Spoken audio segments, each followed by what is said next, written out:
Hi. Hi everybody. My name's John Byde, and a few years ago I was working on a large building project in Swindon, the refurb of Nationwide House, where I was a site draftsman, and the building was very dirty, so it needed cleaning. And so I researched water. I started to research water and found Victor Schauger, good old Google, and thereby hangs a tale. But so what I'm talking to you about tonight is Implosion, which is developed by Victor Schauger from his study of water and natural phenomena. He was a forester, Austrian, and he didn't have a classical education, although his family did, so he didn't go to university, so he's off to a flying start because he didn't have any preformed ideas about how things might work in terms of physics.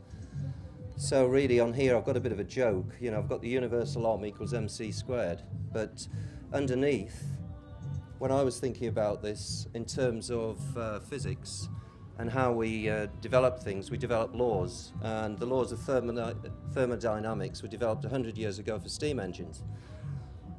And Victor is all about cold energies, and all the energies we've been using up to press are hot, expansive, masculine energies. And those energies are what nature uses to take things apart. If she wants to take something apart, she heats things up. That's the expansive energy.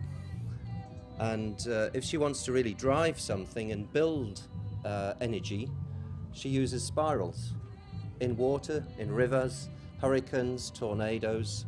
We'll see that as we go along. So what Victor did, I mean, that's why I put on the bottom, sorry, I was going to explain that, is I wrote the fourth law of thermodynamics, which you can see on the bottom, which is basically don't mess with the top three or you don't get your funding next year. So Victor was a complete free thinker, and he was a forester. He was trained forester, so was his father, so was his grandfather. And they used to fell trees, stick them in the river and float them down to the mill. But he noticed things while he was doing this. He noticed that the logs floated better on some occasions than others. And that depended on things like the full moon, or the phase of the moon, and the temperature of the water. And the temperature of the water is controlled to a great extent not just by the shade of the trees, but the spin that goes down the river and laterally. We'll come on to that. So this is about all the shapes that we use to drive things like propellers, turbines, turbine bottom left, big propeller for a ship, aeroplane propeller. They're all based on one very fundamental shape, and that's the sycamore seed.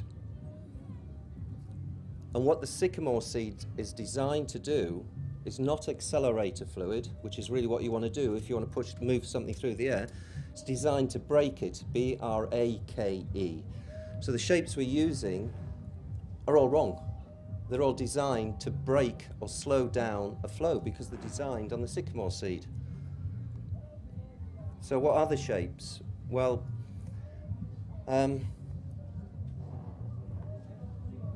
this is an illustration really of the same shapes. One is accelerating from the inside out, which is centrifugal, which is a representation of our energies that we're using now.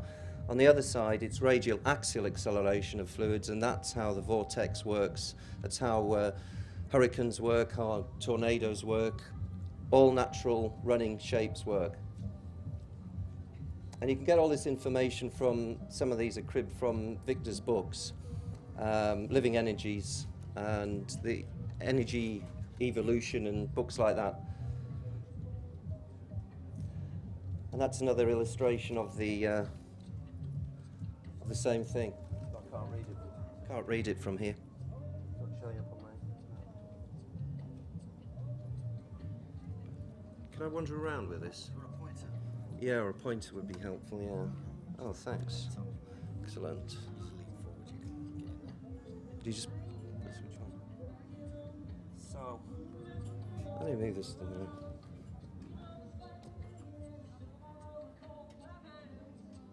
So the shape is, the acceleration is got a plane at infinity. That's the plane at infinity. And you've got a point at infinity. So the shape goes from here to here to here to here, and that's the 0 point. I suppose if you like, you could call it the shape of a black hole, a galaxy, anything you like, but you've got a counterbalance on the other side, so things pop in and out to do with shape. But that's the 0 point. So that's the acceleration, that's slow running, and as it goes down here, it's like an ice skater pulling her arms in. And we'll show that in a minute anyway. We'll go on to the next slide.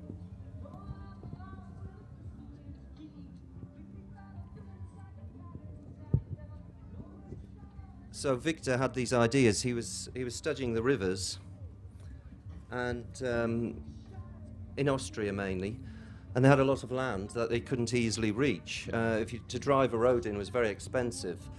So what they wanted to do to extract the timber is put them down flumes, and most of the flumes in the past were either triangular shaped or square shaped, but they weren't conducive, as Victor knew, to how water likes to run. And there was a prince, the Prince von Lippe. He'd lost most of his money at the gambling tables in Monaco, but his wife was pretty clued in. She'd heard about Schauberger. She said to him, she made him an offer. She said, look, if you put up half the money, we put up half the money, we'll share the profits if you believe in your ideas. So he built a log flume, and the shape of the log flume was built on the egg shape. So this is all the maths. Sorry, this is upside down, but basically what we're interested in is this part here. So you've got an egg shape, classical egg shape. Egg again is, well, the egg's the inverse of a hyperbolic, and the shapes we've been looking at are called hyperbolics. That's the shape the water makes when it goes down your plug hole. And the mathematical inversion of that is the egg. So the other thing about the egg, it's conducive to spin. It's got no square sides, so it's going to spin. So he built all his log flumes with the pointy end of the egg down, which you can see on the shadow there quite clearly. Oh, that's a bit tight, that, for the shape. And when the engineers were building it, they said, where are we going to put it? Where do we go? What's the survey? And he said, well, the river knows best. Follow the line of the river. So there's a few things that are happening here. It's not just the spin in the log flume, it's how it's moving as it goes down the river. And if you've ever watched water run down your shower screen, it never goes straight down, it's always doing a dance. And the reason it's doing that dance is it wants to close the circle. That's what it wants to do, but it can't because it's being driven by gravity, so it does the next best thing. So you get to wiggle down your shower screen, and you get to wiggle down a river valley. That's why you get oxbow lakes, because it kinks out. So he designed it this way, and he built several of them in the end, because as he could probably guess, it was rather successful. To break it, well, to make a good profit, they had to get 1,000 cubic feet of timber down the log flume a day. And there's quite a lot of story about it. It was quite a tense time for him because there was a lot of pressure against his ideas from conventional hydrologists and people who are looking after rivers. And because he was so way out there, his ideas were so unusual. So they're all ganging up on him, hoping it would fail. But it didn't. So the first day out, they got 1,400 cubic meters, so he got his money back. He did rather well at it. One of the things, though, that he missed, when they opened the sluice, which was the day before, to test it, they put a log in, which is heavier than water, such as larch, or I can't remember the other sort. And obviously, in normal circumstances, they won't float down the river, because they're not buoyant. But if you control the spin and the density of the water, they are. And what I mean by the density of the water is the anomaly point of water. It's got many anomaly points, but one of the major ones, and most people know, is 4 degrees centigrade. Water is at its densest.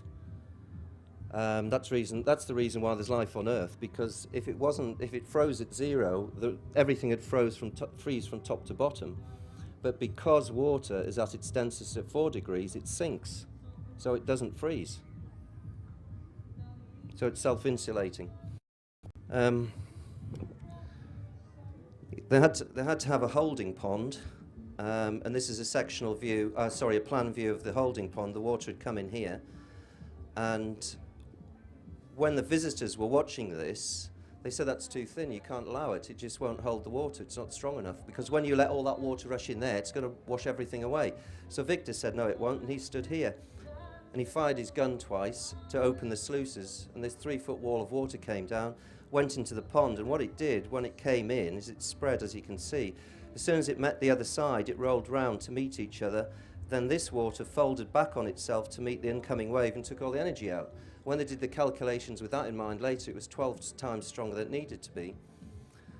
Then you'd let the water settle, and you get striation, or you get thermoclines. You get a separation in water temperature, warmest at the top and the cooler water at the bottom. So what he did was his draw came up from the bottom to the log flume to start the spin. And this water, of course, coming from the bottom and not the top, which most do, is cooler, so it'll be more buoyant for whatever's floating in it. Anyway, I forgot to mention, but he did a test run the day before on this, and he put a log in, went through, didn't work, and he was a bit miffed about that because it was due to open the next day, and he went to sit on the side of the pond, and as he did so, he sat on something which was a snake, and he picked it up quickly and threw it in the pond. And as it landed, he watched the way it moved, and it moved in a very particular sinuous movement. If you've ever seen a snake, that's how it swims. And then he knew it was missing from his log flumes. What was missing from the log flumes was rifling on the bends. So you want to spin that way on that bend and a spin that way on that bend. And these are two sectional views of that area and that area to show you the spin.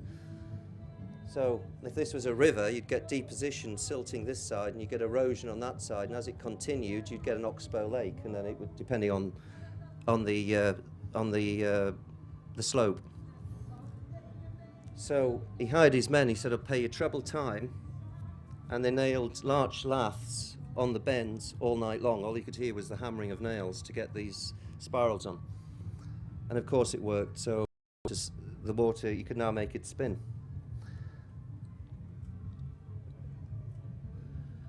So the shapes we're interested, well, he's interested in, and I am, come to that, is, well, this is, in a river, there's many vortices. Some are across the river, lateral, and some are longitudinal. This is a profile view of a river in the best circumstances, so like a high mountain river or a natural running river. I'm discriminating here because what nature does is control the temperature of the water. What we do is we fell all the trees, let the sun on it, it warms up, and the river goes like we do, gets sluggish, it drops out its silt, and then you've got to dig it out again. And one of the reasons you've got to do that is you've changed all the natural geometry of the river. You've lost the power to control the temperature and the temperature gradient. So as it warms up, it dumps its silt, so you've got to dig it out. And they think, oh dear, what we need is a nice triangular shaped channel. So as you fill up, you get more water volume and send it straight to the sea. That's what you've got to do. But if you do that, you destroy the whole energetic structure of the surroundings, all of it. It takes, I don't know how long it takes, but it takes a long time to rebuild from nature those energies, those subtle energies. If it was Wilhelm Reich, he'd be calling it orgone. It's a living energy because of the shapes that are generated as it spins. But in this, you've got laminar flow, which is set up, so this outer band is warmer than the inner band, but not by much, just a few tenths of a degree. But as water cools, it gets denser, and as it gets denser on the same slope, it accelerates. So this water in the middle is accelerating down the river, drawing in more water behind, is the way it would work. And it does a lot of things. There's subtle energies become involved in this, and it's a generative flow. We'll see in a minute, or we'll talk about it. So that's more of a plan view or an isometric view of what's going on in a river. And what he's talking about here is this slow build-up. Which way is it going? Sorry, the other way. Or is it going that way? It's probably flowing towards us. So it's building up to this point. And this has probably gone on for several sequences as it goes in the river, but actually you find a ford. And that's the ford here. So what it does is wind up one way, and then it unwinds the other. Before it changes direction, it dumps all its sediment at a ford. When it does that, energy or subtle energy shoots out into the land either side, and then it'll wind up again. And he remembers this because he studied rivers, so he designed his machines to function on this sequence, which is, well, it's called, he calls it very well, the energy cannon there. And you can see just channel profile. But if you want to learn more about this, you can have a look at Living Energies.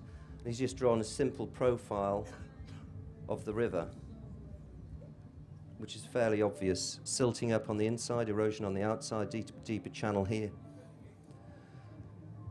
But the thing he also noticed was if you maintained the natural shapes in the river, which nature does automatically, there's a good reason why it's twisting and turning. That's why he built the log flumes the way they do. And our hydraulic engineers build them straight, and then they wonder why we get flooding. The reason you get flooding is you're not managing the shapes. They just don't have a clue. And the other thing he said is if it's a natural flow, with the way it's developed, with the trees lowering the temperature of the water and the spin, that river, no matter how much it rains, will never flood, ever. Never, ever flood. And what have we got now? So there's a few more drawings of sectional views of the river.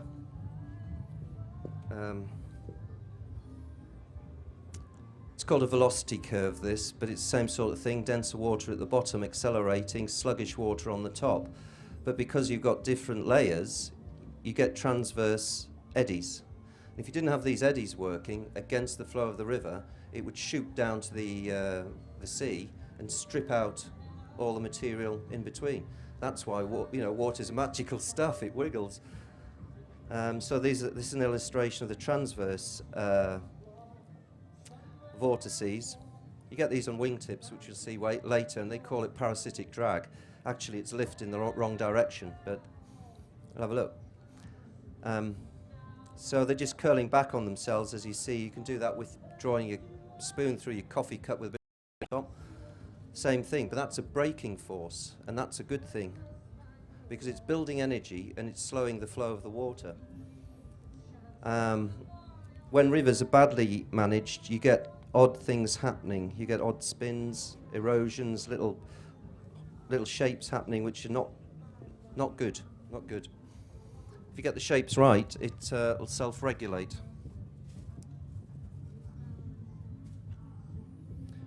So he started to take these ideas and apply them.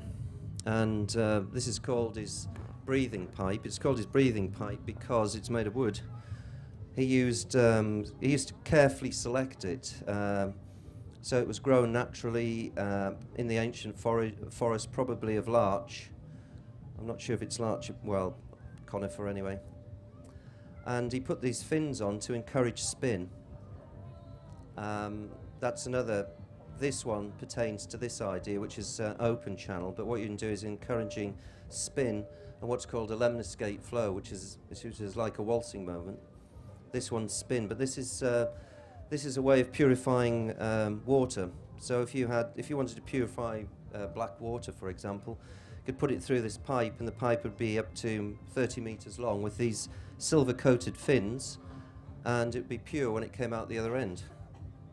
I'll just have a look just to show what's going on in that, because now we're just sort of applying some of his ideas from what he found from the log flumes. So you've got your silver fins encouraging a flow, which you can see the shape of there as it goes. And you've got the vortex in the middle, which is spinning down the middle with the dense water. But the funny thing, when you get spin, or you spin any fluid, you get you not only get temperature separation, you get a charge separation. So you've got negatives in the middle and positive on the outside. The other thing this represents is that there's more oxygen on the outside, around here, where the silver veins are, and the bacteria that are going into the water spin out to the outside because they're denser, and they're nearly all anaerobic. So now they're in an oxygen-rich area, so they get killed off.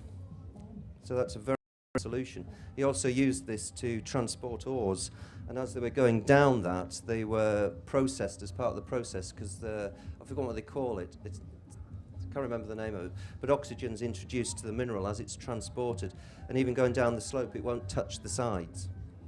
Go down the middle. So some rivers get a bit sick, you might say. So this is called an energy body, and what it is an anchored or tethered egg shape. And when the water flows around the egg shape, it generates this spin, which you'll see lots of.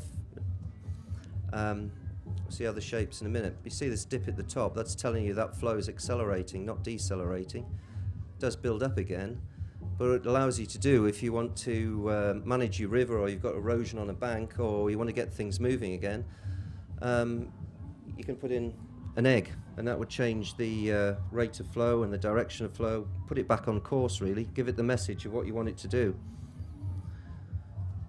And I was saying earlier, the machines we use at present, with one of these funny propellers on the front, which I call cavitation screws, because as it accelerates, it gets more drag, gets more noisy, and uses more energy. So the opposite must occur somewhere, if you get the shapes right. But anyway, same thing with the wing. The wing really is a static propeller. Obviously it's not spinning, but the air is. And the reason the air spins is because you've got high pressure on top, low pressure underneath, and they meet at the wingtip. Now, this is a crop sprayer, so it's under very heavy wing load. It's just come down and pulling out. So you're under massive wing load, and you get the mixing of the air. And where have we seen that shape before? Look familiar? Yeah? It's everywhere. Yeah, that's right. It is, it is. It's phi. So this is other illustrations. This could be the top of your coffee when you pull your spoon through it. As it happens to be, this is probably 500 miles from there to there, and it's a satellite image from space. I don't know which islands they are, but they were named, von Karman discovered them, so obviously they're named after him, so they're the von Karman vortex streets. And you get a particular pair rotating in opposite directions, then you get another pair over here, another pair over there, like footsteps at the start of the turbulent or the bluff body that's in the fluid flow. We'll talk about that a bit more later. I'll just go back a bit. I've got some of my slides a bit mixed up here, but this is at low speeds. Anyway, obviously, I don't know, 50 miles an hour winds. But if you increase this to a huge degree, you get cavitation on the downside, on the downstream side. And cavitation is a very interesting subject. Well, it interests me, because what the engineers do, when we have a look at the propellers earlier, they experiment with the shapes to try and engineer out something they can never engineer out, which is this cavitation.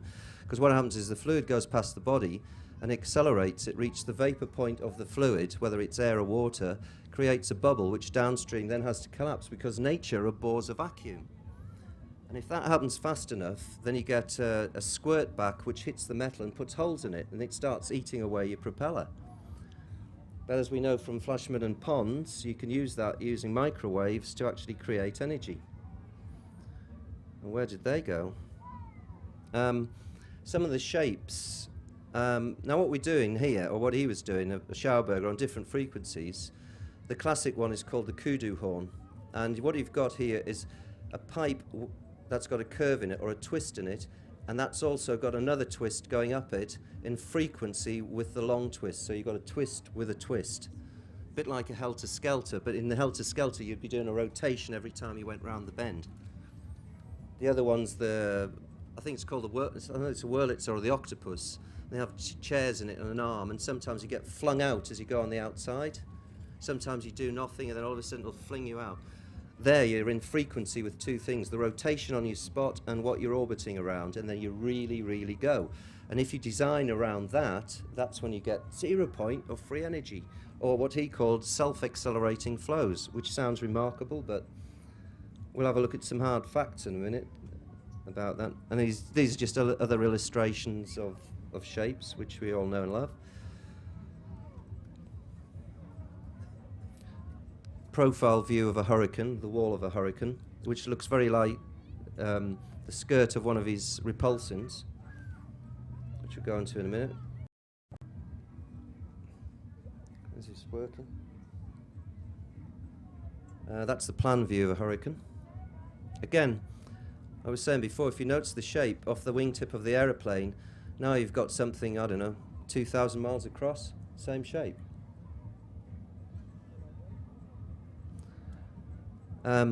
Nature does this with no moving parts. Look at the swirl in the water. There it is again. And there we go to light years across, similar shape. Self-organizing flows. And these are just some of the illustrations from the book. One we'll be looking at in a minute is this one. It's called the kudu horn. And the kudu is an African antelope. But the reason he liked it is it starts off big, goes narrow, and it's twisted, and the whole thing twists, which is the flowing movement that water likes. How he discovered it, I don't know. He's a very intuitive man. But he had some very unusual experiences while he was making his discoveries, because he looked very carefully at nature. There was one occasion he was hunting ibex up somewhere up in Austria, near his, high up in the mountains in winter, and he winged one. Didn't kill it, so he was tracking it, and he knew where it would go. It would go back to a spring, a natural spring where he knew the source of, and he knew it'd go there. It'd go there for two reasons: either for a painless death or to recover, because of the energies around that spring. So when he was tracking it, it actually fell in a gorge, and in that gorge there was a frozen pond at the foot of a waterfall. So he collected his, I forgot what they're called out there, his goat or whatever it is. But what he got interested in was happening at the base of the waterfall, because when he looked in the waterfall, there were logs in there, which usually are lying level, but this time they're all standing on end doing a little dance around the foot of or near the base of the waterfall. When he was watching some of them, they came to the surface, got a rim of ice on, and then sank again. And he was trying to figure out what was going on here.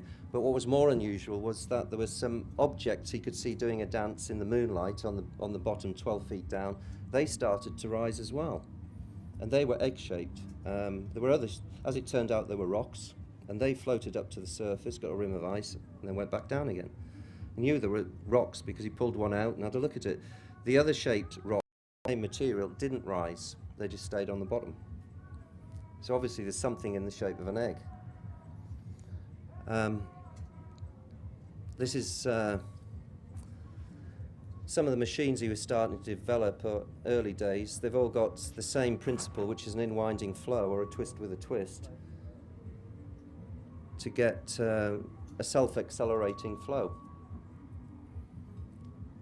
I'll just put this in because it looked so similar to me, one of the crop circles, to one of his early trout turbines. Water would go in here, it would start to spin around here, get tighter and tighter and tighter, and this part is going away from you by, on the same scale, probably a couple of feet. So you've got to spin, and three of them, you like threes. And that's another example of an in-winding flow, zipping up the DNA. And this is another derivation. I've mentioned Theodor Schwenk here because he did so much work. He wrote a book on flows, and also possibly how heart systems work in insects, and they're all controlling vortices. They do it with no moving parts, but they do it by encouraging, well, you'd call them smoke rings, but they're like rotating rings of fluid, and the central fluid goes through them. So it self-accelerates. And this one on the left is by John Wilkes, or a derivation of his, and these are called flow forms. You get the water flowing out, and it'll do a dance, and that's called a lemniscate. So it's doing a figure of 8 in here. And water loves this. It generates, it cleans itself, it generates energy, or subtle energies, we've got to call them. And things love growing around them. The other thing is if you get the orientation of them right, they'll work better, just as some rivers work differently depending whether they're flowing north, south, east or west, to do with the energy and the magnetic field of the Earth. Or better, well, better, worse, depends how you look at it. And something Shauger came up with, which always interested me, still does, kind of fascinates me. He calls it the three forms of planetary motion. This one's orbit, one form, and you'll notice he's doing it on a line. pointing out earlier, we're not stationary in space. I mean, if you look at a plan view, it looks like you're just doing a circle. But if you look at our solar system edge on, it's actually a spiral or a bunch of spirals on this frequency. So that would be the, I don't know, 240 years of Pluto, or is it Neptune? And this whizzy one in the middle will be Venus, then it'll be Earth and Mars, all in the different frequencies, Jupiter. But that is a sort of a one cycle span of the longest orbit of whatever it is, Pluto. But what you get is this pattern, or something similar, which looks like a coil to me. It's quite an interesting idea to conjure with, because it'd be interesting to wind a coil on the same frequency, pulse it with the planetary energies, and see what comes out here. But anyway, that's orbit. Spins on its axis, or wobbles a bit, as ours does, and you generate circulation. So the circulation is the electromagnetic field around the planet. Spin, orbit. Orbit, spin, circulation. And he applied that to his water. There's another thing that he also was very interested in. This was an experiment done by Lord Kelvin a long time ago. And you've got two fine jets of water. And you've got a collector here. And it links to this collector at the bottom. So that one connects to that one connects to that one. And depending how energized the water is, you'll get a spark. You can arc a spark across. And how many times it flickers or arcs, or how far it'll arc, tells you how energized the water is. So probably in a London water, you'd be lucky if you get a... But high mountain stream water, you get a constant arcing just from the spin in the water. But the droplets spin naturally, as rain does. It doesn't fall in a direct lump. It spins. It is always spinning. When it spins, as we saw before, you get a charge separation. So you get posy and neggy. And that's how we get thunderstorms, basically, is the spin of water in space, and also the capacitance field in the different air strata, a bit like the river.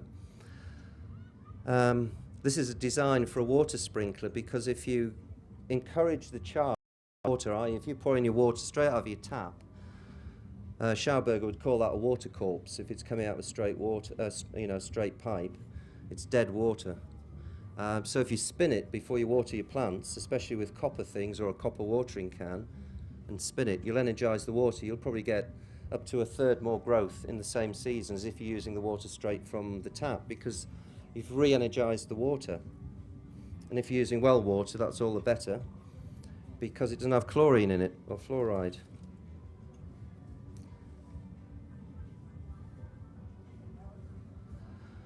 I'm not going to spend long on this, but he called this the terrestrial biocondenser.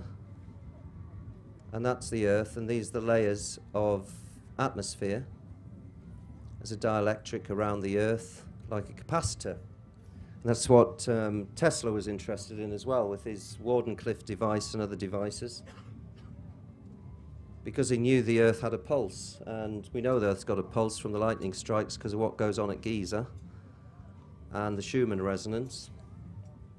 But you can look this up if you're interested in it. I won't go into it. I don't fully understand it myself yet, but it's absolutely fascinating, because one of the things it draws up, or you can think about, is how HAARP's working and how it's bouncing off different layers, or how if you can create one short through that, you can gain a massive amount of energy from this biocondenser, feed it back in, focus it, and that will focus back into the Earth. So they're saying they're using millions of watts. I don't think you need to use millions of watts. I think you use quite a small amount of wattage, so long as you harness the power as you short out this condenser and feed it back in. You'll get quite a big bang for your bucks. But this is because I got very interested in the charge in water, and I didn't have any instruments to measure it. So what's going on here is that's a clothes peg, and that's about 1 millimeter across. And this is a brass sheet. It's not earthed or anything.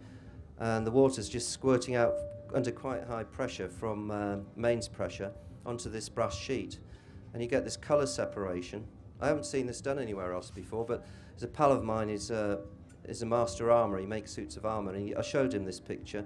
He said those are the same colour separations as you get when you heat treat steel. So you get from straw colour, which is the cooler temperatures, up to peacock blue, which are the higher temperatures, if it was steel. And what I wanted to know is why you're getting the colours, where they're coming from. But from some of the other experiments I've done, and some of the pictures I'll show you, and also what Shauger did, was that the higher the spin, the higher the charge separation. So here you've got almost a laminar flow, except where the impact is. So you haven't got a huge charge separation, but the edges, you've got surface tension, and it rolls back on itself. So it's spinning down here. And if there's any turbulence, you'd get colour down here as well. So this is just showing you that from one jet of water, there's no turbine blade in there, it's just squirting out. It's spinning as it goes, which it's hard to see, but obviously it shows that's spinning, but so when it hits this, it comes to the edge and spins. Higher the spin, higher the colour. It's also very pretty, so that's why I called it the feather. And that goes for any fluid. It doesn't have to be water, it could be air. And if it was in the air, and you were a bird, and you could manage these micro vortices and understood biologically that you could separate the charge out, then you've got a dielectric and you've got a charge, then maybe you're floating, you're just rowing through the air. And if you've ever watched a pigeon take off, when it takes off, it has a very particular movement with its wings. And they clap at the top, you'll often hear them clapping. When they clap and they bring it down again, they're creating a vortex above them, which spins at a high rate of knots, and as they come down they're also moving up, but they've created a partial vacuum above them. Nature hates a vacuum, so something's got to fill it, so it does. So then it rises in the air, and then it's in straight and level flight, and it's managing the micro vortices as they flow over its feathers.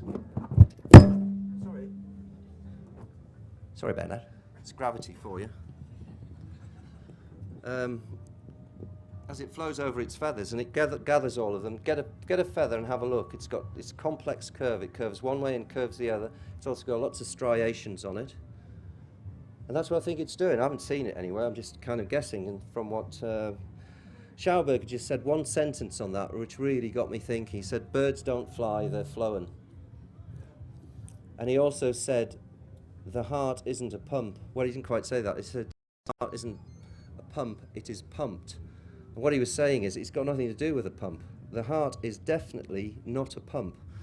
And the reason I could say that is I'll show you a picture at the end. There's a guy who's done amazing research on this called Frank Chester, and it's all about managing vortices, basically. And in the right ventricle, the blood comes in and circulates anti-clockwise, and what that right ventricle is designed to do is actually slow the blood flow down because it's going too fast. That sounds counterintuitive. In the left ventricle, it's then accelerating in a clockwise flow, and it's being thrown out like a potter's wheel. So it's working more like a resonator than it is a pump. And I'd say that, I mean, to illustrate, it's pretty simple. The bottom of the heart is 3/32 of an inch thick. It's its thinnest point. And you've got 20,000 miles of capillaries in your body, and you've got a semi-viscous fluid. You'd have to have something weighing about 1/4 of a ton, impacting something about 3 inches diameter to get it 10 miles down a capillary. So it cannot be working as a pump. There's no way it's working as a pump. It's a regulating valve, a regulating system. This is what Schauberger knew, and recently, last few years, he was Steiner educated as a sculptor, as Frank Chester. He also developed from his researches the sixth platonic solid, which is really, I mean, to do that is phenomenal. Well, I'll show you the picture at the end, but it's not really what the talk's about. So that's the picture of the flow out from a water jet. And what I got interested in is I built my own little vortex generator in my back garden out of Coke bottles, and I had a spin going in at the top, go down the bottle. Now I might be able to load on here the film of it.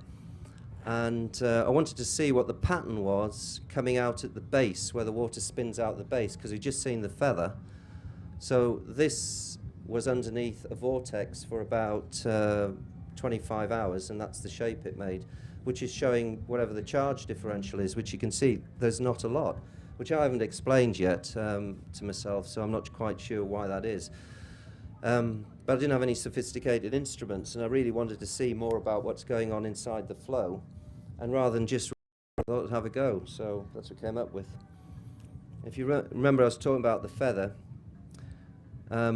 This is the shape of water, just a flow from your kitchen tap, just hitting a brass sheet that I'd cleaned using Brasso, so there's an oily surface on there. But it shows you the flow of the water as it did around the edge of the feather, which is spinning all the way around. That's spinning that way and that's spinning that way. And you'll notice they don't touch. I thought they sort of blended here or joined together like rope, but they don't. They bounce off and come back together and rotate around each other. It's like a rope. It's just like making a rope, ropes of water. That's how it works. But it also remind me of the top of the ankh, so I don't know what that means. You put a little cross on here, get a bit closer.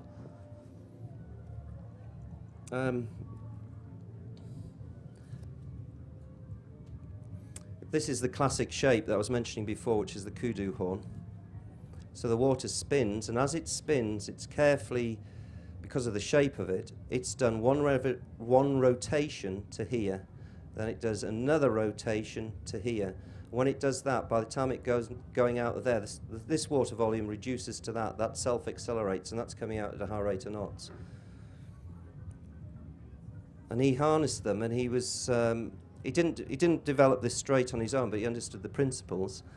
And when Germany, when the war started, Second World War, the Nazis said to him, because they'd heard about Schauberger, work for us, we're going to hang you and all your family. So it wasn't much of a deal. So he said, okay. And they developed this. They had a 2-hour interview with Hitler. When he came out, even though money was tight, I can't remember the purse strings guy in the Second World War with Hitler, but he said, give this man everything he needs to get done what he needs to get done. So Schauberger did a deal with him. He said, yeah, okay, I'll work with you, but anybody who works with me has got to be working under good conditions, not under duress. And we're not quite sure everything that happened, or it's hidden in the bowels of history, but they did come up with various instruments, and this was one of them. It sounds incredible, but if it's built right, that's a 20 centimeter disc, 20 centimeters, spinning at 20,000 RPM, generates what's called a levitational force. And it's called levitation. It's not, it generates a levitational force of 228 tons. So what do you need a helicopter for? You'll have one of these, thanks. But if you remember at the beginning, I was talking about hot and cold energies. And we've got two sides, two ends of the stick, and in the middle is 0 point. And also the fourth law of thermodynamics, don't mess with the top three, you want to get your funding next year. Because what they don't want you to have is any knowledge of the cold running side. Because if you go on the cold side, that's the feminine energies. As we go into the Aquarian age, it seems very appropriate. But the other thing is it self-runs. It does not destroy its own fuel. It runs silent, it self-accelerates, and you actually have to brake those forces, B-R-A-K-E, slow them down. So what you need is a big generator on there, and then you're off-grid. If you're off-grid, then there's no hot nuclear, there's no hot engines, there's no hot ice engines, you don't need them.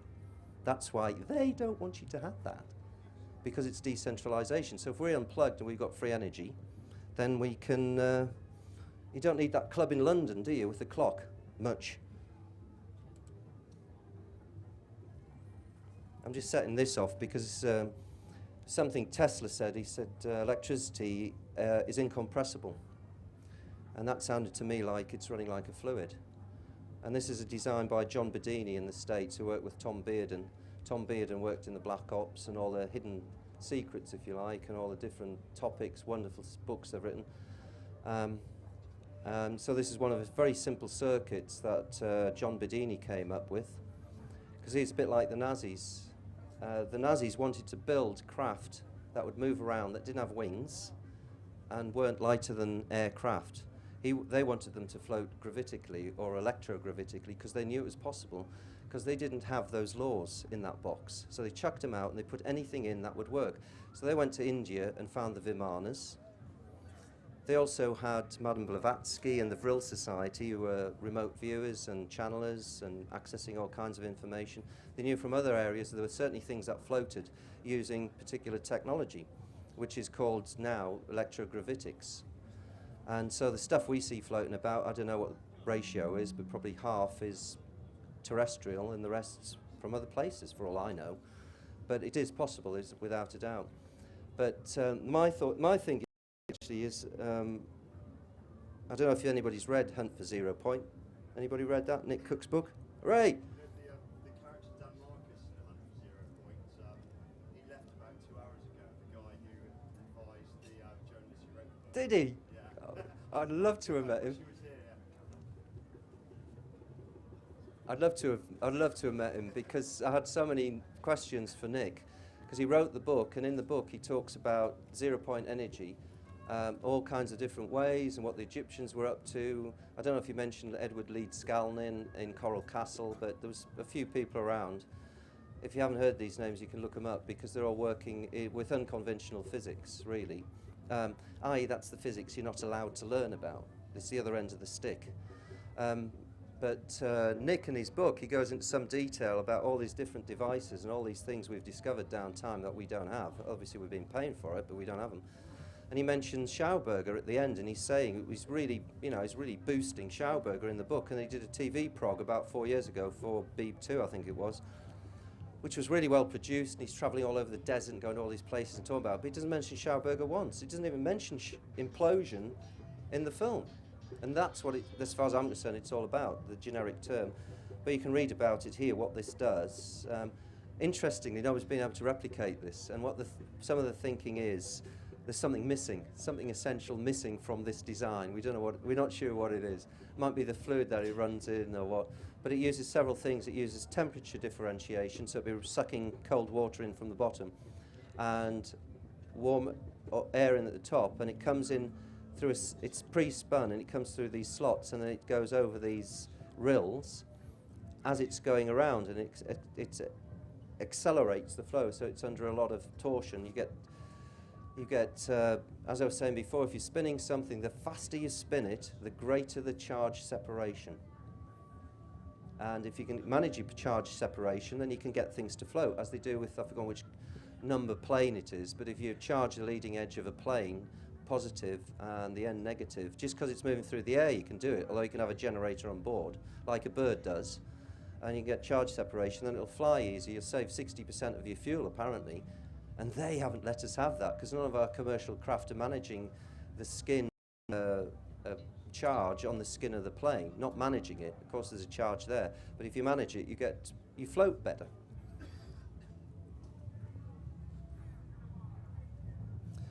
This is another device of his. It's called the it's called the Implosion turbine, and this is a isometric or a elevation of it. And what you've got, instead, conventional propellers are pushing. So as they're turning, they're pushing the boat through the water if it's a propeller on the back of a boat. And what you get is the stern goes down and the bow comes up, and you're riding up a wave of your own making. You might get on the plane eventually, in which case it's not so bad, but you're still using a lot of energy because you're always riding uphill. But if you stick one of these on, it's not pushing. That enters the water there like a spoon. So you're introducing the water like a spoon. I don't know if you ever played when you're doing the washing up. I used to. I was doing it all the time as a spoon. The water would fold in there and it would spin out down there. I used to watch it. It was great, you know. Never got any washing up done. I was playing. And I used to put a bowl in the bottom. And did you ever do this when you were a kid? You put a bowl in the bottom of the bowl and then spin it really fast, and the bowl comes up. And it gets to the top if the bowl's full and you get covered. Brilliant. Loved it. That's what I used to do anyway. He's washing up. All right, just this is the plan view of the top of this egg, a trout turbine, but it's on an egg shape, and you can see what I mean. The scoop, the water will come in here and spin down there, and as it spins, it gets faster. As it gets faster, the tube narrows, and it accelerates. The thing that's really hard to get your head around is that these are self-accelerating flows. When you get the shapes right, they self-accelerate. We'll have a look at that in a minute. And here's another interesting illustration of, let's talk about the hyperbolic, which is the shape the water makes when it's going down in your bathtub. Planes infinity to a point in infinity, it makes this shape. So you just keep dividing a string, and you join the dots, and you get a hyperbolic. I just thought I'd show you that. I don't know what it means, but it looks good. Now we're getting on to something. There's a load of stuff going on with Shauger, really a whole shed load of stuff. They didn't like him conventionally. He was one of the groundbreakers. They were all trying to get at him all the time. His ideas on hydrology would put everybody out of a job, basically, because he's the only one who knew how to do it. So he actually approached Stuttgart University to do a test, and there was a professor there who we approached. It was in the Department of Hygiene. I don't know what it was in the Department of Hygiene, not the Department of Hydraulics, but anyway. And his name is Professor Franz Propel, and he said, will you test my pipes? And Propel said, no way, I'm not touching you with a barge pole. You're danger. But then the German government got wind of it, and they said, we'll fund half of it if you fund the other half yourself. So Schauberger stumped up the cash. And what he had to do is produce different shaped pipes. The standard test, if you like, was just a glass pipe. And the other pipes he produced are different variations of conical, straight, or twisted pipes. So you've got a conical pipe. This is made of copper, by the way. Material is very important. Obviously not made out of aluminium, but it's made out of copper. You like copper, and water likes copper for all sorts of reasons. So you've got to twist down this straight pipe, so the water would come in here and go that way, and another one with a different twist and different variations, or just a straight conical pipe. It'll all make sense in a minute, don't worry, stay with me. And here you've got a representation of the kudu horn in copper. So they ran this, and Popel took it on when he heard the German government was sponsoring the other half, so he was pleased to do it. So he ran the tests. So they had a very well set up system.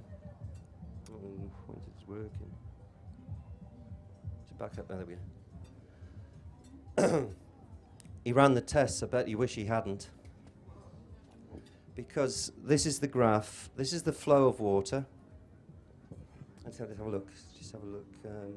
What's that called? Usually, if this was a conventional graph, you'd have frictional losses up here, i.e.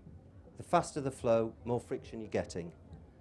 Yeah, that's the standard maths for this, loss of head they call it. You've got a bunch of pipe, you've got a tank up there. What's your loss of head when you get to your radiator here, or whatever your section is here? That's called loss of head, or frictional losses. They sometimes. And here's the increasing flow. So you've got steadily increasing flow.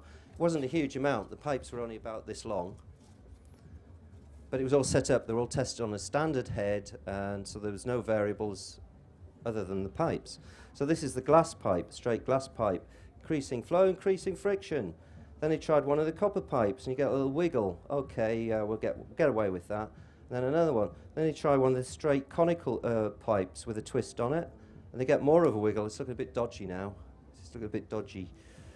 And then another one with another pipe, and now it gets very, very, very, very, very dodgy, because this is the kudu horn. It goes up, it goes down. And actually the graph, which is the frictional losses, they had to change this actually to changes in suction and pressure here. They had to sort of Tipex out your loss of head and put change in suction and pressure, because they couldn't figure this one out. And at this velocity, it drops there, goes up even steeper at that point than the glass one. But what happens here? It shouldn't do that.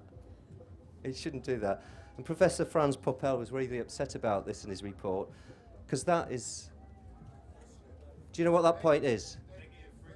Negative friction. Hey, well, that's a good phrase. I like that. I don't know what to call it. So negative friction's excellent, isn't it? Isn't that brilliant? It doesn't give the game away because it's got friction in it. We call it negative friction. We won't call it over unity or 0 point, will we?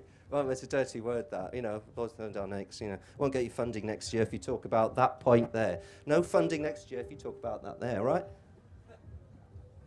So, actually, he didn't get his pipes back after this experiment, and they cost a lot of money to get manufactured, as you can imagine. And here's another bit of the graph, and then we've got output. This is the speed, the velocity in the water, just going up steadily there. And these are the frictional losses, suction and friction. Tricky now, isn't it? Straight glass pipe going up to 7.3. Straight copper, and the spiral helicoid, which is the same as the kudu horn, here. And there's your result. Don't worry, we haven't put any negatives in there. It's just 0, so you're okay. All right? can't mention there's nothing there, you know. It's going. I mean, how do you do that? It shouldn't happen, should it really? Not if conventional physics is to be believed. Hands up who believes conventional physics. Yeah? Must be some here. In certain circumstances. I like that qualification. Oh, I'll just show you something while we're doing this. We'll have a bit of interactive, bit of interaction here with some bits and pieces. Sorry. How do I do this? I should have one of these other mics here. Let's think about this. We landed men on the moon, 50 years ago, and we haven't sorted out floaty about things yet, like levitational craft. I'll just show you a little experiment here. There's nothing down this pipe, all right? I'll hand it around, you can have a look. There's nothing down this pipe, we'll just prove it. I'm just going to drop something down it, all right? It's a bit of stone from outside. Acceleration due to gravity, apparently. So I'm going to drop something else down it. This is one I made earlier. All right, you ready? Shouldn't do that really, should it? But, it's floating down there, isn't it? Have a go. Hand it round. Please have a go, a bit of interaction here. Here's your test piece. This is to make sure there's nothing in there. Drop that down first and then drop that down. If you can, look down the top as it's going. Keep it vertical. It's a very powerful magnet called a neodymium, or rare earth magnet. And it's worked in a very simple way. Is it a copper tube? Yeah. So a magnet shouldn't work with it, right? Yeah, but what it does is it's generating, they call it back EMF, it's generating a field counter to the magnet, but it'll only work as long as the magnet's falling, so it's still going to generate, I think they call it the lens effect, something like that, if you want a posh word for it. But it's great fun, it's great fun. But the point about that is if I can get that, as somebody can get that to float down there with a bit of copper tube and a magnet, what can you do with an unlimited budget in 50 years? Especially if you've got a flying start. There's a few things I like to say about this, because I think this is quite a bit of a mystery. I mean, in all of the books, Nick mentions it. He mentions the Glock and the Bell at the Wenceslas mine, where they had massive investment in infrastructure, because what they were experimenting with is to do with that and other things, which is negating gravity, you might call it, or gravity modification. Keely was doing this because he could make things either get lighter or heavier, so they're either floating or sinking relative to our gravity. So it's not fixed.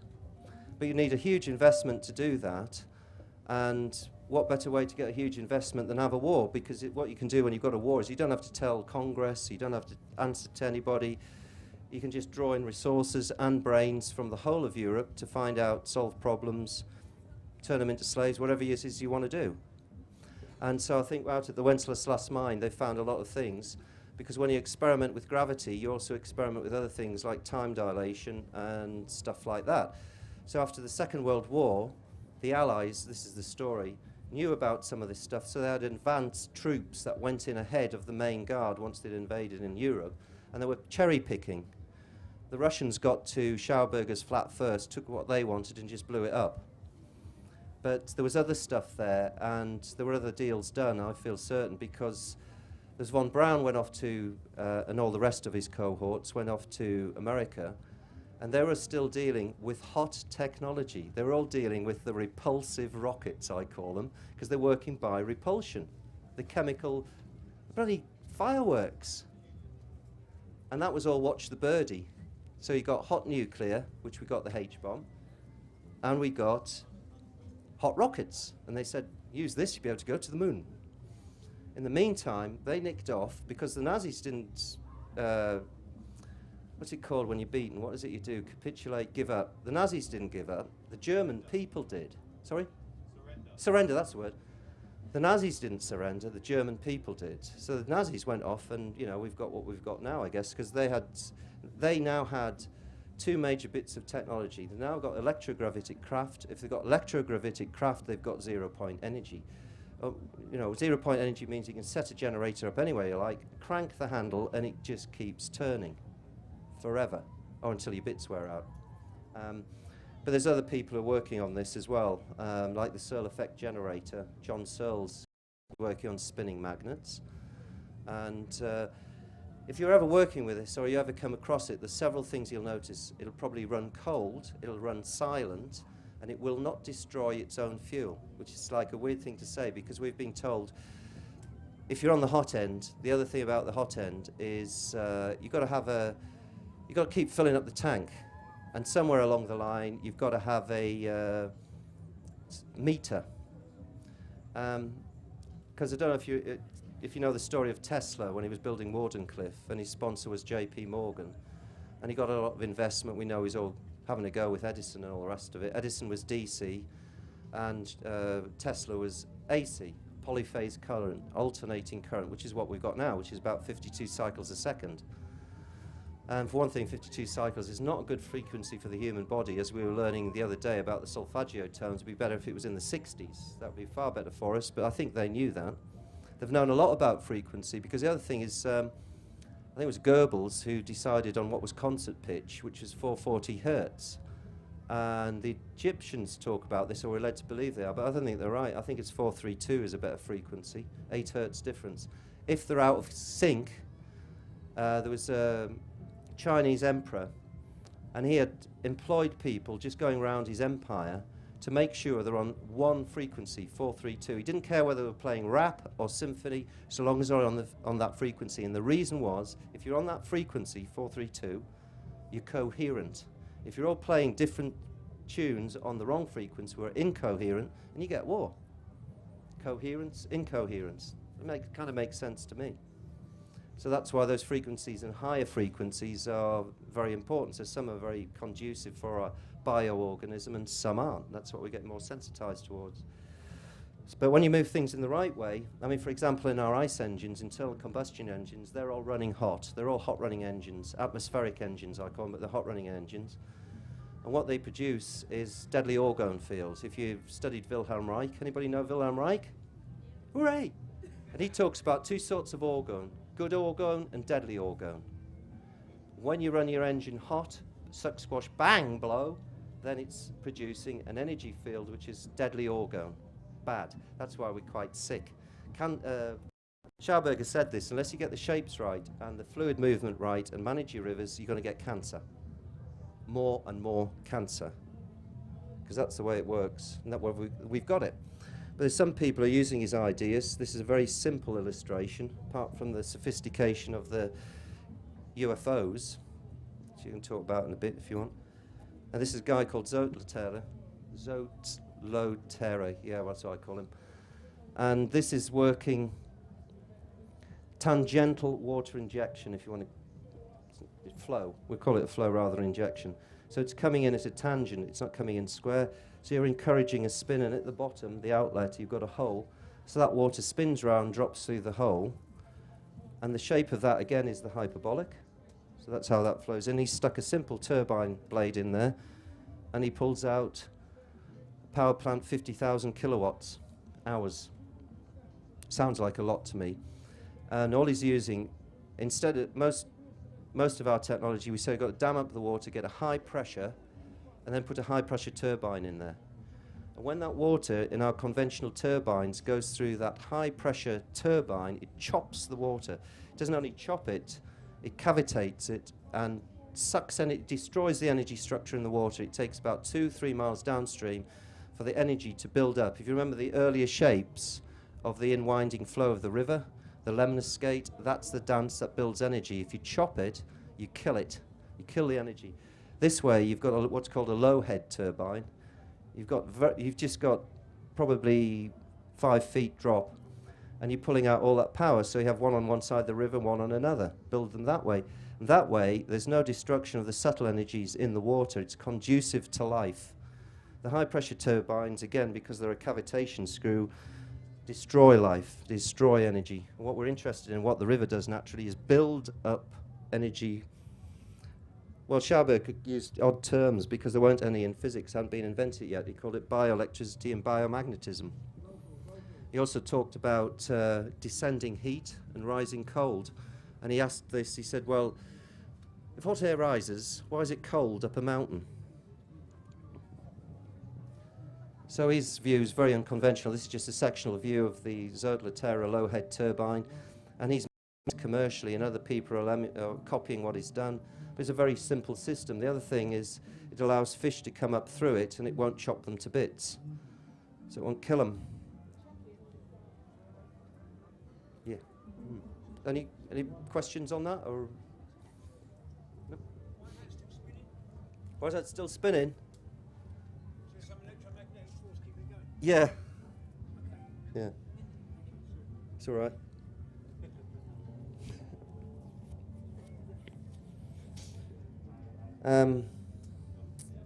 You've probably seen pictures like this before, but these are different resonance or resonating patterns and self-organizing patterns, which are quite pure, from the study of Cymatics or the Chaldean plates or piezo transducers, however you care to vibrate things. But it's illustrating standing waves, and so nodes and antinodes. And if you do it on a big scale, you get don't have a gadget. That is Giza, and these resonances are going out. Now I don't know if Giza was built there because they knew the nodes were there, or whether they've built Giza to create the node there, but that's pretty much Giza. This is after research done by Alexander Putney in human resonance. Human resonance, not the Schumann resonance. Although it's using the Schumann resonance, but if you were using the Schumann resonance, even 1.5 or 2 cycles a second, and you had a steady pulse from that point, this is the ideal shape you'd get in a uniform structure. This obviously the Earth isn't a uniform structure, so you get different patterns. But where they cross over, they've noticed very interesting effects. Like over in America, you've got floating rocks. And what this is to do with is, well, I think it's to do with the piezoelectric effect. I don't know if you've got any lighters that don't have a flint, and you just press or compress the crystal that's in there, you get a little electric spark. So if you get a standing wave in a crystalline structure like granite or dolomite limestone, you've got cubic miles of piezoelectric effect, and then you get very odd electrogravitic effects above it, like floating rocks. So there's pictures way out in the sticks in America, no roads, no nothing, of rocks weighing 3 or 4 tons stuck in the branches of a tree. And they've also got strange effects in China and Italy.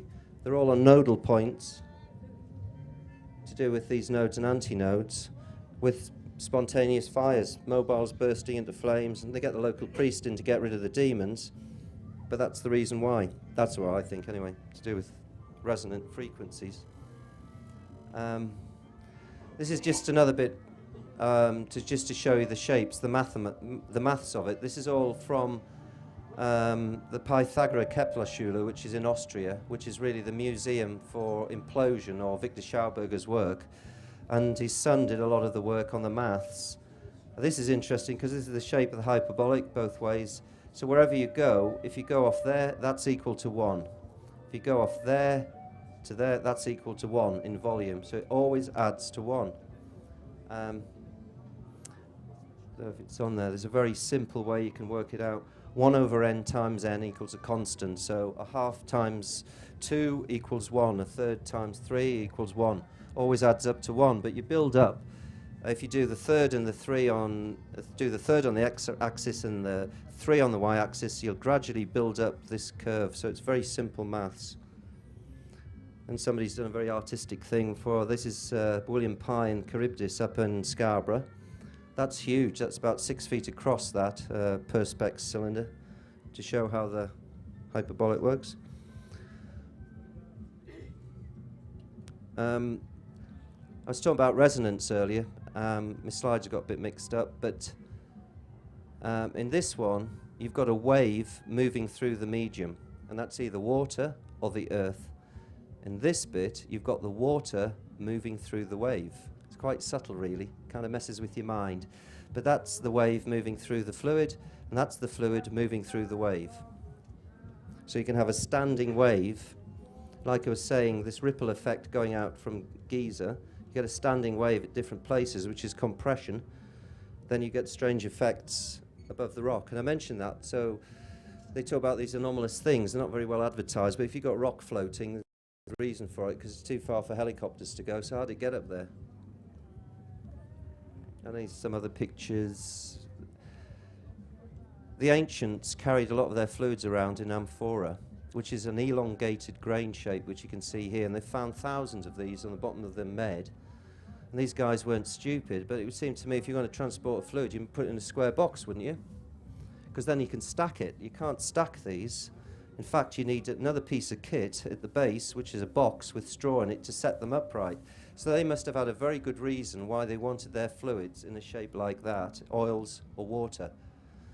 And the thing that holds energy the best is the egg shape. So if you want to look after your water, get energized spring water and keep it in a biscuit-fired egg, which people produce now.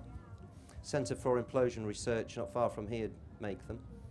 And a few other people do as well. And the reason why they work is the water goes through the biscuit firing and evaporates, so you have a temperature differential. And inside, you get a circulation a bit like this. So it's winding round. It's not exactly like that.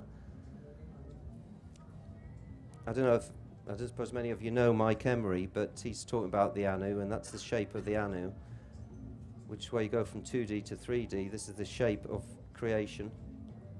That's what I think. For another talk. This is another picture I made, again showing charge separation. These are two opposing jets, and that's only about a 6-inch by 4-inch sheet. So there's a 1 millimeter jet there, another there, and that exposure took about 30 hours. The water's still on there. I took that picture because it's so pretty. And you've got a rope moving through here. Oh, just amazing picture. Other stuff. Yeah, and make sure you got that switched on, of course. Because you're a wise man if you know the truth when you hear it, and if you can sort out an agenda from a conspiracy, you're also a wise man. And these are some of the other shapes that Shauger came up with. I just called that the yin-yang. He was experimenting with flows. So that's an intake, so it starts to spin and it goes out away from you down another pipe, spinning. Same here. So he went to a lot of trouble to develop these shapes. And these are all, when you get the shapes right, self-running machines. Running means once you've set them going, they go forever. I mean, this one doesn't, but we'll talk about that in a minute, as it is. But this one, when it was built, apparently went forever. And there was one that was commissioned. I can't remember who built it, but it was around the Second World War.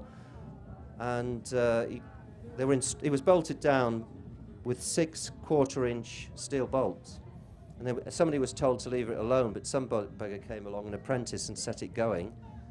And it sheared all 6 bolts, and they never saw it again. There was a hole in the roof, and that was it. It's gone. Apparently, so the story goes. I like it, but I wasn't there. It's just hearsay.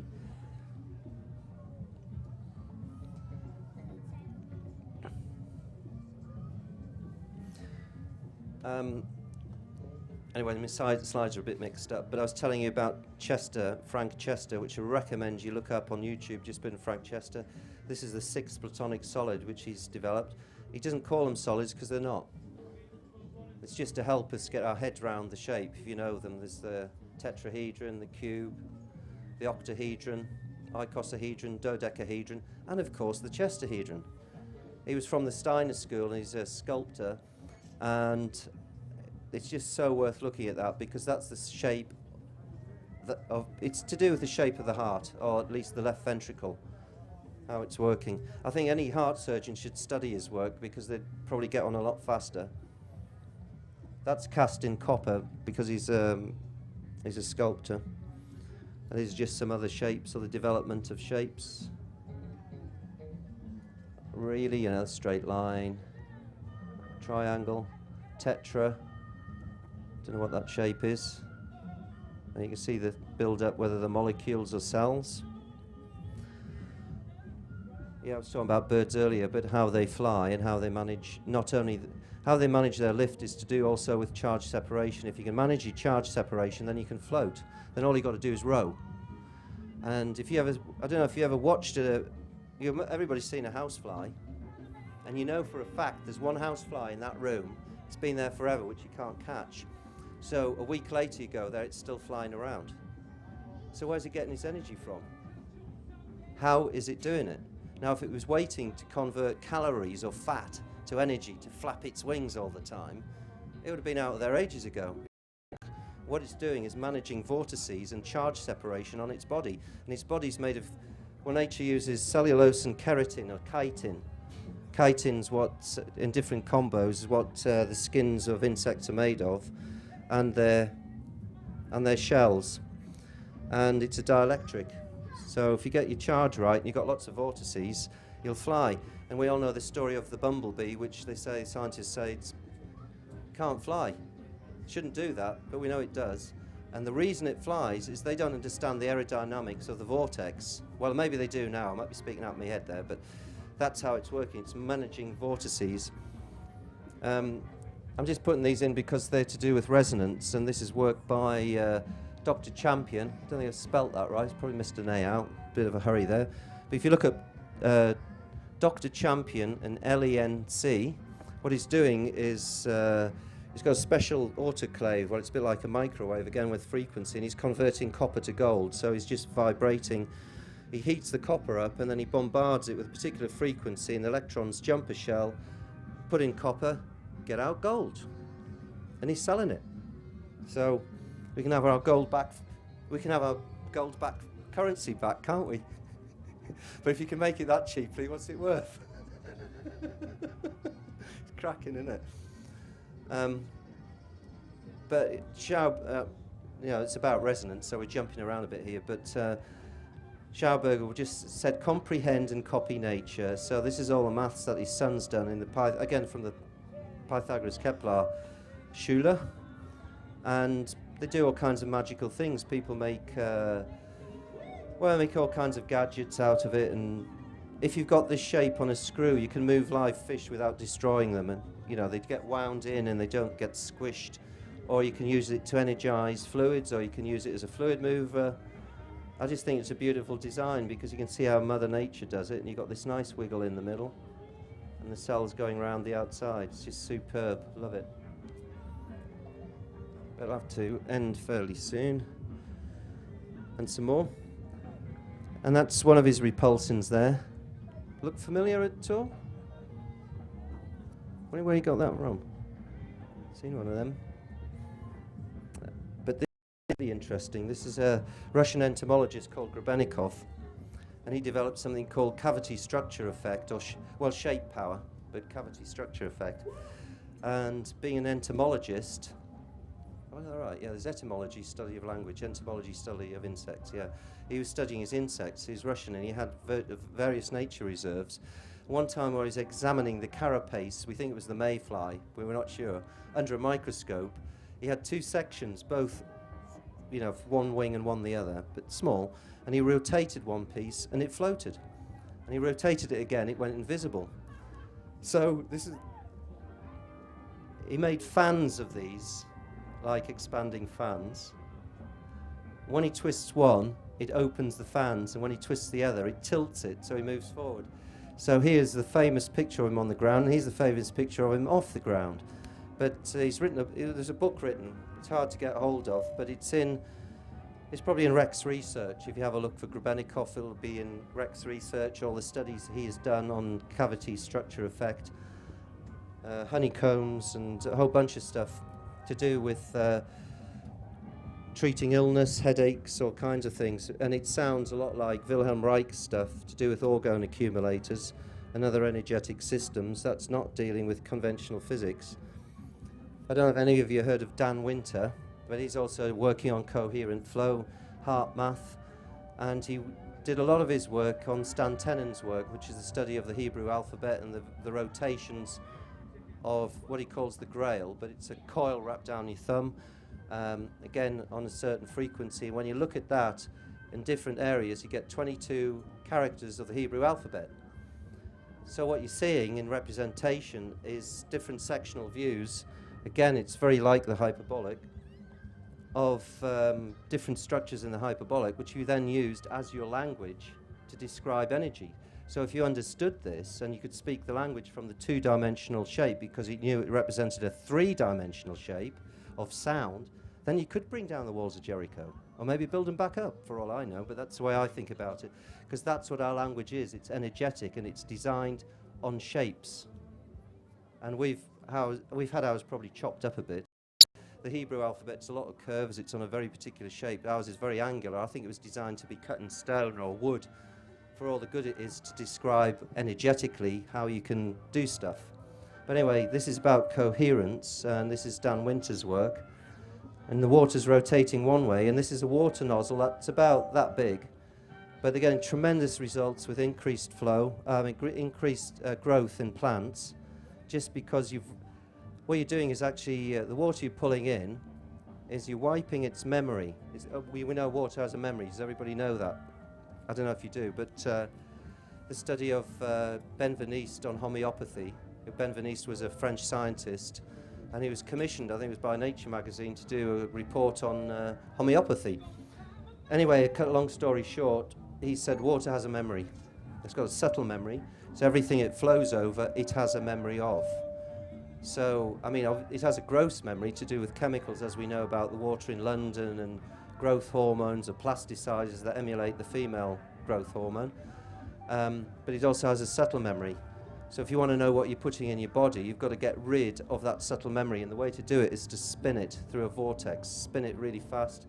And also Dan Winter here is using magnets, powerful magnets, which increases, it changes the quality in the water, and when it goes through this coherent flow, and you then use it to water your plants, they reckon they're getting a third as much growth compared to ordinary, any other water with this.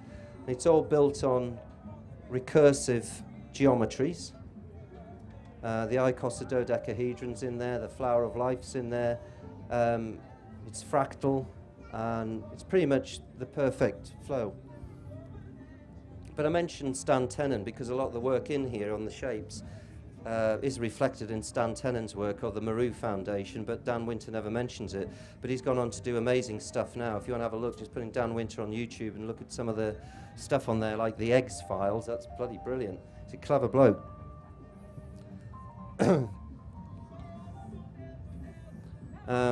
This is design using how you could use some of Schauberger's ideas.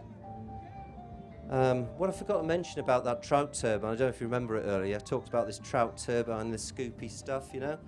When you stick that on your boat, instead of it climbing up a wave of its own making, it'll now fall into a hole of its own making because it's working on suction rather than pressure. So instead of your boat climbing up the hill, it's now doing that, and it'll go very fast.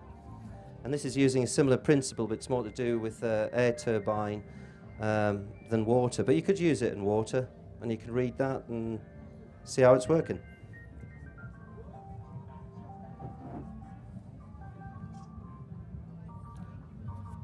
I love this picture. Don't you love this picture? I think it's great, that. When did they build them? Eh? Do you think they built them? Is this just a cartoon? Any ideas? Anybody? Did they build? Do you think those exist? Maybe. Yeah? What's the vote? Does it exist? Is that just a cartoon? Do you think there's any like that anywhere on the planet? Anything that resembles that? I think there is. I think there is. They talk about disclosure now. There's a whole bunch of them, isn't there? There's David Wilcock. All of them are talking about disclosure. Like they're going to wait for Obama to say, "Yeah, we've been visited." They came over in the 50s and had a chat with Roosevelt. Whoever they are. I mean, we're seeing them flying around all the time, but nobody's coming down to rent us one or sell us one.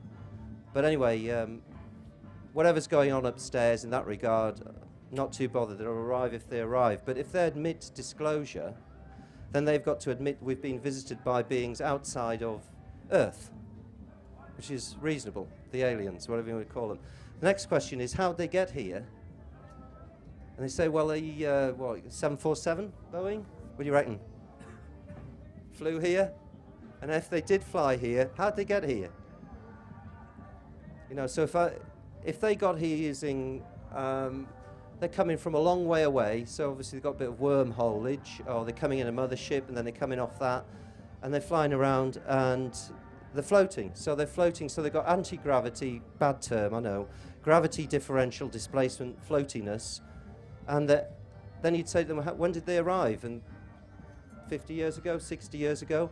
So if they arrived 60 years ago and we've had that technology, or they've had that technology for 60 years, then they've got 0 point. If you can make something float, you can raise water for nothing and let it run back down through a turbine.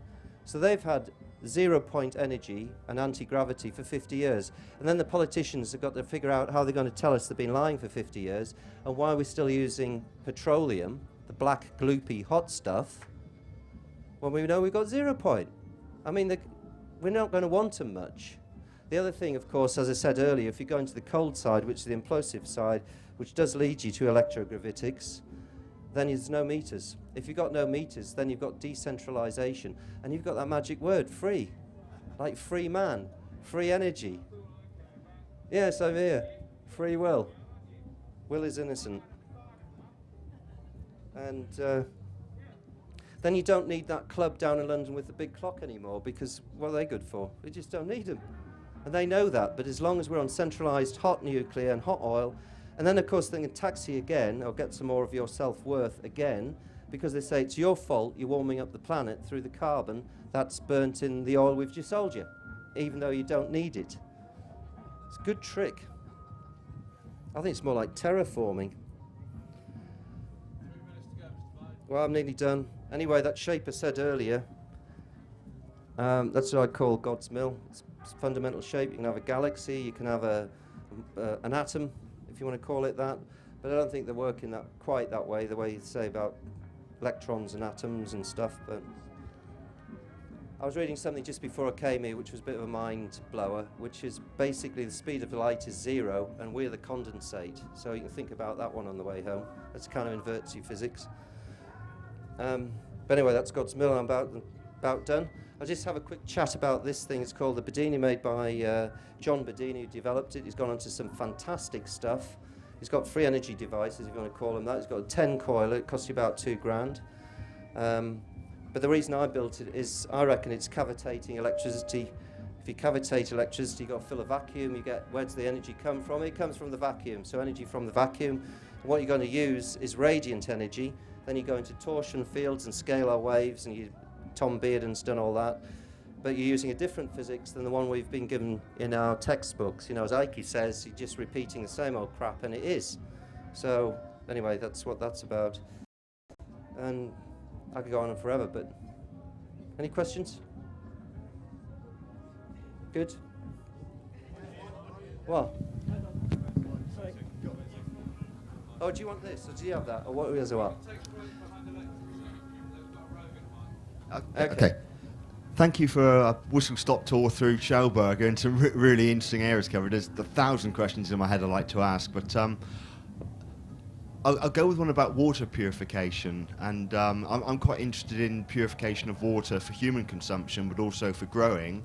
And I'm quite interested in the fact that Shauger was a contemporary of Steiner, and apparently they had lots of conversations, or a few conversations at least. I just wondered, particularly thinking about your bullshit detector, I've seen lots of stuff on the market about purifying water, making it healthy. I wonder if you could highlight one or two technologies that you think are really worth looking at. I think you can do it quite simply, because if you look at nature, a high mountain stream is energized. Now you can buy mineral water and stick it in a nice container, but if you douse it, which some people have done, you'll find it stagnant. So you've got to spin it really. You've got to put vortices in there. You can do, as Emoto's done, you can put an intention in that area, whatever you want to do. But if you want to increase the fertility in something that's repeatable, then you've got to go down the route of downwinter. But you can do it yourself, even if you just got a copper pipe with a vein in that spins the water before it hits the plant, and it makes a droplet, not a straight spout of water. It's got to be droplets, because they'll come out and spin, and as they spin you get the charge differentiation that the plants love. Because I don't know if you've ever seen them, but we know nitrates are fixed in the air due to lightning, but also it's a charge separation when that water hits the leaf. So you can do that. I mean, if you want to purify it, you can activate charcoal, you can have sand layer, a filter, and then as the water comes out the bottom, you can have it spinning. That'll energize it. and store it in an egg shape or a round shaped tank if you go on a, you know, if you want a reticulation system. Anyway, that's the way I do it. You can do it very simply. Just as long as you're spinning it before you use it, you're good to go, really. And use copper. Don't use aluminium. Don't use iron. If you're using iron, Shauger did a lot of research on this, but he recommended copper. And you get an increase in fertility if you use copper for various reasons. So I made a copper trowel, and that's what I use my digging with. If you're using iron-based equipment, you'll put small amounts of ferrous material into your soil, which oxidizes, and the oxidized material will drive moisture away from that area. It also damages a very subtle electromagnetic field on the surface of the Earth. And slugs are copper-based, so they're blue bloods, and they detect this. And one of the things that we reckon they're designed to do is repair this damage. So more damage from your iron, more slugs, and they get hungry. So if you don't damage your soil and use copper tools, you get less slugs. So you've got to test this. You divide a bed and do one half with one thing and one half with another.